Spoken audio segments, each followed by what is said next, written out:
Shop in-store or online at queencityonline.com. At Kroger, you never compromise. You get up high quality that's guaranteed fresh and down low prices on over 1,000 items. With quality and savings that add up, Kroger shoppers never compromise. Kroger, fresh for everyone. Are you feeling the pains of a bad 18-wheeler wreck? I've got this. I'm Attorney Ken Nugent. I've got a top-notch group of lawyers who stand firm against an insurance company's greedy ways. We'll do the easy way or the hard way, but we won't stop until they pay you the maximum settlement you deserve. One call, that's all. Call Ken.com. Bye-bye now. That's right. Run to mommy. I'm not Judge Judy. Duh. But I've worked with her for years, and she's a real sweetheart. I like her for breakfast. Judy is back with all new cases. Have you lost your mind? Justice. Weekdays at 3 on News Channel 6.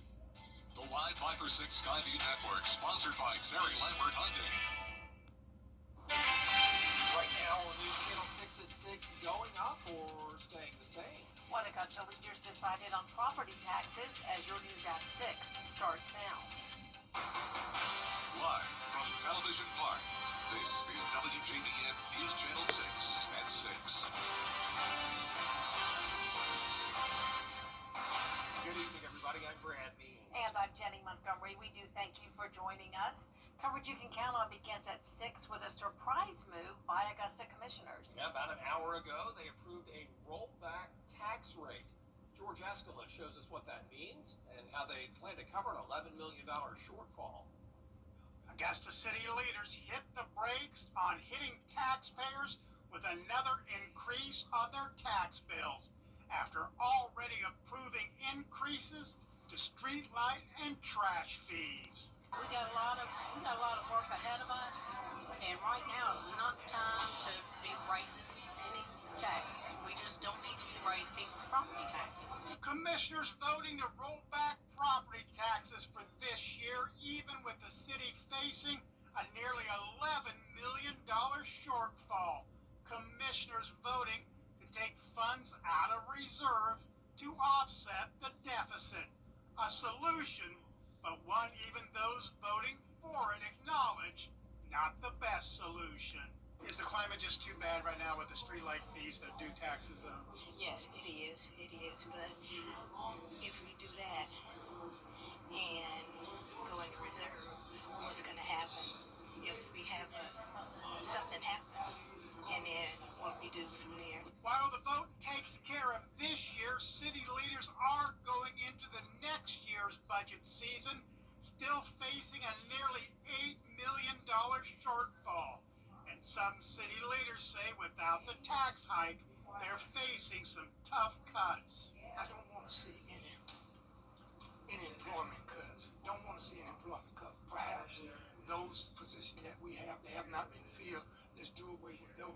City leaders still have to give final approval for the tax rate that comes in early September, then work on next year's budget, and where to make cuts will be underway. In Augusta, George Escala, WJBF, News Channel 6. All righty, it is time now for our first check of the weather. Here's our chief meteorologist, Jenna Petracci. Well, right now on Live Viper 6, we are tracking a few isolated showers and storms in the southern half of the CSRA, and notice more widespread rain to the west of us, impacting the Atlanta metro. That will not be a concern for us. It's just these pop-up showers developing, and we're seeing one heavy downpour there around North Augusta to the south of Burnett Town. That's where we're also seeing some of the rain around Augusta Regional Airport, and then down in Emanuel County, we have some heavier downpours with a couple lightning strikes all around downtown Swainsboro. So it's dry here, but rain is coming down in the distance. And as for our temperatures, it's cooler than yesterday thanks to the cloud cover and rain. 10 degrees cooler in Augusta, 8 degrees cooler in Aiken, putting a lot of us in the 80s. Augusta is all the way down to 82 degrees now, 86 in Evans. Louisville and Sylvania still at the 90-degree mark, 86 in Gibson, and 85 in Lincolnton. Winds are coming out of the north. That is bringing in the cooler air today. Just a light breeze, and for the rest of this evening, we'll have that northeast wind as temperatures fall down to the upper 70s by 10 o'clock. And looking ahead, Rain chances will be going down tomorrow, just an isolated shower possible. Then a few more storms expected on Thursday, followed by a pretty rainy weekend. Now I'll have a look at your futurecast coming up. But back to you. Jenna, thank you. Two former Wagner, South Carolina fire chiefs are facing charges involving money. SLED agents arrested Joseph Mark Redd and David Watson this morning. Redd is accused of using a town bank account as his own while he was fire chief between 2007 and 2016. Warrants allege he wrote checks to himself and family members from the town account, using money from the account to buy gun parts. He's charged with breach of trust. Watson is charged with claiming more than $42,000 in overtime that he didn't work while he was a maintenance supervisor from 2022 to 2023. He's charged with breach of trust and misconduct in office. This comes days after the town appointed Hendrik Swanepoel as the new chief. Right now, we are getting Sally, New Orleans, Olive Creek is covering Wagner until we get all the documents, because we cannot respond right now without the right documentation. So I'm waiting to go through all this stuff. Both men bonded out of the Aiken County Jail today. They're set to be in court October 24th. A request made from South Carolina could change Medicaid coverage for thousands. A joint airborne operation at Fort Gordon today. It's part of the week-long TechNet convention happening in Augusta. Paratroopers were joined by members of a number of different groups to jump from a Chinook helicopter and land at Barton Field. There's not very many females, one, who are airborne, but also two, who's a jump master, and she's a jump master. Pretty big responsibility, because you're responsible for pretty much all of the jumpers' lives, and also the airborne operation itself, making sure that everything is in place, the DZ is ready for the aircraft. Safety is a really big issue. And there was also a re-enlistment ceremony before the jumps began. USC Aiken is welcoming everybody back on campus, even though that's not what it's called anymore, as you're about to find out. So for sociology majors, they get a brand new course. It's called Introduction to Humanities. 6 professors are going to teach it, so you have all those perspectives. Now, while the excitement is high for this new course, they are also fired up about the new rebrand from USC Aiken to just USCA. I'm excited for our rebranding. We have these cool new t-shirts, and of course on Saturday we have a nice function downtown Aiken where we get to show the brand out to the community. So I'm really excited about that, because that's brand new. It's been years since we've had a rebrand. As a college athlete, it's super exciting for us over in athletics. It's also exciting for us here on campus. Everyone should come out August 23rd, and it'll be a really great time downtown. I'm really excited for the new rebrand. So get ready for that celebration this weekend, won't you? It's Saturday, 5 p.m. until 9 p.m. on Newberry Street downtown. They're going to have food trucks, a kids zone, and live music. It's your chance to spend an evening with a well-known Pulitzer Prize-winning writer whose stories of his Alabama upbringing have endeared him to readers everywhere. Rick Bragg, the popular columnist from Southern Living and Garden and Gun, and author of 12 books, including All Over But the Shoutin', is coming to Augusta University this Friday. You can expect an evening of stories and laughter when the New York Times best-selling writer talks candidly about family, college football, and the Southern experience. Get your tickets now. Rick Bragg will appear in conversation with Augusta novelist Brian Panowitz Friday at 7 p.m. at the Maxwell Theater on the Somerville campus. General tickets are $12, $6 to $10 for staff, students, and alumni. Still ahead, President Trump taking a tough stance on Russia and Ukraine. Why he says U.S. troops will not be involved in the fighting. Next. Swells from Hurricane Erin are already impacting the South Carolina coast. The swell is currently at 3 to 6 feet, and it's predicted to rise up to 8 feet, bringing rip currents along with it. That means conditions will be dangerous for even the most experienced swimmers and surfers come Wednesday. But surfers say they're enjoying it while they can. I grew up on the East Coast surfing, since I was 9 years old, and so my family and I, we actually just live in Rock Hill, South Carolina, and I heard there was a hurricane coming, and we check the surf report and get out here any chance we get. It's a couple days before the storm learning some things. It's getting a little bit, heavier, but it's a fun time. Brad, I'm going to take your line. Be careful, Jonas, brother. Be careful out there. I can't believe they got to interview him. Aaron, currently about 500 miles off the coast of South Carolina. And Jonas Brothers super fan, Jennifer Crouchy back with us now. So Aaron is churning, and we're getting a lot of heat. Yeah, we are definitely seeing the heat here rather than impacts from Aaron. And I love that I put a wave background on this graphic. That's just a coincidence. We are going to be tracking the tropics for you after this break, along with our rainy and cooler weather coming our way this weekend. Stay with us. A car wreck can happen in a snap, but did you know... This fall, raise a glass to a great cause at the North Augusta Wine Walk, Saturday, November 8th from 6 to 10 p.m. at the Sharon Jones Amphitheater right along the river in downtown North Augusta. Enjoy curated wine tastings, live music under the stars, and the scenic charm of the riverfront, all while supporting the Beautification Foundation's mission to keep North Augusta blooming. Special thanks to our sponsors, Jim Hudson Cadillac, Piedmont, and Nori River Winery for making it all possible. Tickets are on sale now. Don't wait. Get yours today and be part of something beautiful. Every day brings something new, a fresh start, a challenge to embrace, a moment that matters. And through it all, Queensboro is here. From growing your business to managing your personal finances, we're here to guide you. With every step forward, we're here to take it with you. From our friends and neighbors all across Georgia, Queensboro National Bank and Trust is here in your community for you. Whatever you need to get where you're going, we're here for it. I'm Mike Costello of the Mike Costello Law Firm. You've been in a car wreck and the insurance company calls to speak with you?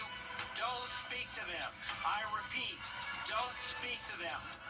Call us today. Weather headlines on News Channel 6, brought to you by Southpaw Roofing.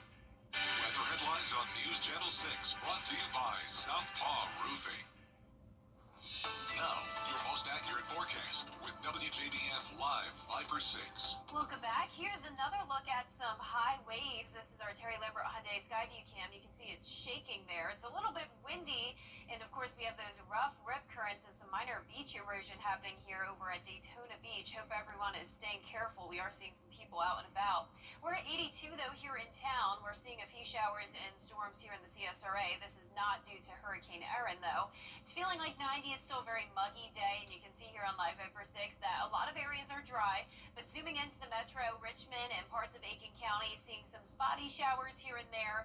Then down to the south in Emmanuel County, that's where we're seeing a lot of lightning and heavy rain to the south of Swainsboro and to the north of Stillmore. Now, our temperatures today are cooler than they were yesterday, with a lot of places checking in the 80s. 84 in Aiken, 85 in Edgefield, 86 in Lincoln, 87 in Swainsboro, and a couple spots like Wrightsville and Sylvania at 90 degrees. We have this ridge of high pressure over the eastern half of the United States that's helping to move Hurricane Erin away from us, and it's now downgraded to a Category 2 with winds at 105 miles per hour. It's a very large storm, though, and it will be impacting the entire eastern seaboard with those high waves and rough rip currents throughout the week, especially on Wednesday and Thursday in North Carolina, where the beaches are under a tropical storm watch and warning. But here in the CSRA, we're looking good. In fact, tomorrow's going to be a nice day. Erin is helping to bring in some drier air, so we're expecting mostly sunshine for our Wednesday as temperatures heat up back into the low 90s, close to average. So here's our feature cast tonight. Just some spotty activity through the 11 o'clock hour, maybe a straight shower overnight, but overall dry as we go into our Wednesday morning. Then as we get into the afternoon, I'm keeping a 10% chance of rain in the forecast, but definitely not a washout. And then as we go into Thursday, starting out dry, but then we will have a higher chance of rain once we get into the afternoon. So a typical summer day on Thursday as well. And then things change this weekend as we'll have the stationary front to the south of us. That means Friday is looking very wet, and I'll be watching this very closely as we will have those football games going on and Game Night Live. Now, we're also going to see high pressure build in from the north. This puts us in the wedge setup, so all weekend long we're expecting rounds of rain, maybe some weak storms, cloud cover, and much cooler temperatures. You can see that here going from 93 on Thursday to 83 on Saturday, and below normal temperatures will continue throughout the rest of August, and even some lower humidity. Dew points falling into the 50s by Tuesday afternoon. So if you you like the fall weather, something to look forward to there. The rain chances will be going down early next week with lots of sunshine and temperatures stay below normal. Now, congratulations to today's umbrella winner. That is Jimmy Collier from Evans, Georgia. Jimmy, you can pick up your Viper 6 umbrella here at the station and sign up to win yours on WJBF.com. All right, Jenna, thanks. An experienced football coach taking on a major rebuilding project in Josie. We'll tell you how Gene Clemens is working to restore a once proud Eagles program. Next in sports. Get the best in men's sportswear. It's your business or your property. We're here to protect your investment. I'm David Hickson, and if your evening's fixing, call Mr. Hickson. The Labor Day sale is on at Weinberger's Furniture with markdowns throughout the entire store. Enjoy savings on sofas, dining sets, bedrooms, rugs, accessories, and more. Still looking for patio furniture? We've got plenty, and at the best prices in the Southeast. Plus, experience custom furniture at unbelievable prices, designed just for you at your style and space. Can you save at Weinberger's during our Labor Day sale? Yes, you can. The 3-for-1 spring and summer clear. The WJBF Live Viper 6 Skyview Network is sponsored by Terry Lambert Hyundai. Low prices, big selection, and committed to quality customer service. Now, WJBF sports coverage you can count on. Well, it's not just a new football season across the CSRA's high school sports landscape. It's a new season specifically for Josie's football program and its new coach, Gene Clemens. Now, look, the big get for Josie and Coach Clemens is that he's not a novice, having had head coaching stops at Jenkins High in the Savannah area, as well as stints in Florida and Virginia. And also the fact that he's a coach who doesn't mind taking on the challenge of rebuilding at a place like Josie, the kind of place that other coaches may not see much value in. Now, Clemens' Eagles had a solid showing Friday in the 22-12 loss to Cross Creek. He sees even more on the horizon, both on and off the gridiron. I mean, anything worth doing is worth fighting for, right? Resources become an issue, so you fight against that. But at the end of the day, once you get these young men on the field and you want them to learn, that's the ultimate goal. The ultimate goal isn't wins and losses. The ultimate goal is life lessons that allow them to win in life. Now Clemens also says he's glad Josie's got a bye week this week because he sees it as an extension of fall camp for his younger players. Josie's next game next Friday at Gordon Central. Now, in case you were jonesing for some baseball action that you could take in live and in person, we've got good news. Green Jackets, they're back. And not only are they back, but they're one of the hottest teams in the minors right now. You have to go all the way back to August 7th to find the last time Augusta took an L. Since then, the Jackets have ripped off 8 straight dubs, and they'll go for 9 tonight, 7:05 p.m., starting a 6-game homestand with the Columbia Fireflies. Last time these two teams played, they split a 6-gamer at SRP during 4th of July week. Also went 3-3 against each other back in May. So perhaps a bit of a mid-season barometer of progress for the home team. And again, first pitch tonight, 7:05 p.m. And finally, vote, vote, vote. It's time to vote for our Football Friday Night Player of the Week. This week's nominees are ARC's Carson Hand, Aquinas' Turner Stevenson, Burke County's Sean Vandiver, and Westside's Tamari Curry. And the poll is on WJBF.com. You can vote once a day until Friday at 11 p.m. The winner will be announced during our Football Friday Night Show this coming Friday. All right, thanks a lot. We appreciate that. Absolutely. We'll be right back. In case we haven't met, I'm injured. Call me, Chris Hudson. Our 10-day forecast is showing a mostly dry and sunny day tomorrow. Hot up to 92, still hot on Thursday as well. Then high rain chances Friday through Sunday, with temperatures falling into the low to mid-80s. After years of planning and careful preparations, a landmark church in Sweden began a 2-day trip to a new home. It's to save it from sinking after the expansion of the world's largest underground iron ore mine. The 600-ton church is 113 years old. It's been jacked up and put onto a specially built trailer. Over the last year, the road has been widened for the special 3-mile journey. Great job to save that beautiful church. Really is. Well, that is our report for now. We appreciate you watching. We're back at 7 after World News tonight. And then we'll see you again for News Channel 6 at 11. Have a nice evening, everyone. Good night.